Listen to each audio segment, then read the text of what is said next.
Scary Stories to Tell in the Dark by Alvin Schwartz. High beams.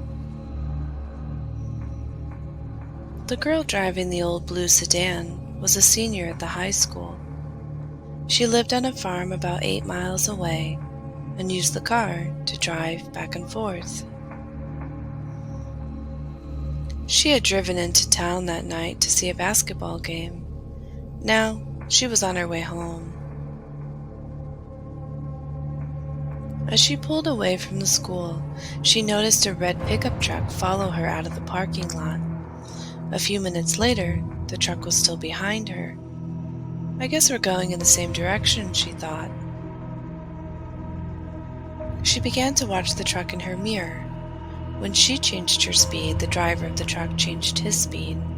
When she passed a car, so did he. Then he turned on his high beams, flooding her car with light. He left them on for almost a minute. He probably wants to pass me, she thought, but she was becoming uneasy.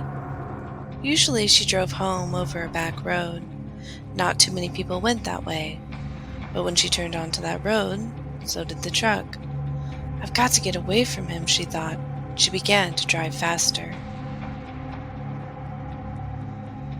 Then he turned his high beams on again. After a minute, he turned them off. Then he turned them on again and off again. She drove even faster, but the truck driver stayed right behind her. Then he turned his high beams on again. Once more, her car was ablaze with light. What is he doing? She wondered. What does he want? Then he turned them off again. But a minute later, he had them on again, and he left them on this time. At last, she pulled into her driveway. The truck pulled in right behind her. She jumped from her car and ran to the house. "Call the police!" she screamed at her father. Out in the driveway, she could see the driver of the truck. He had a gun in his hand.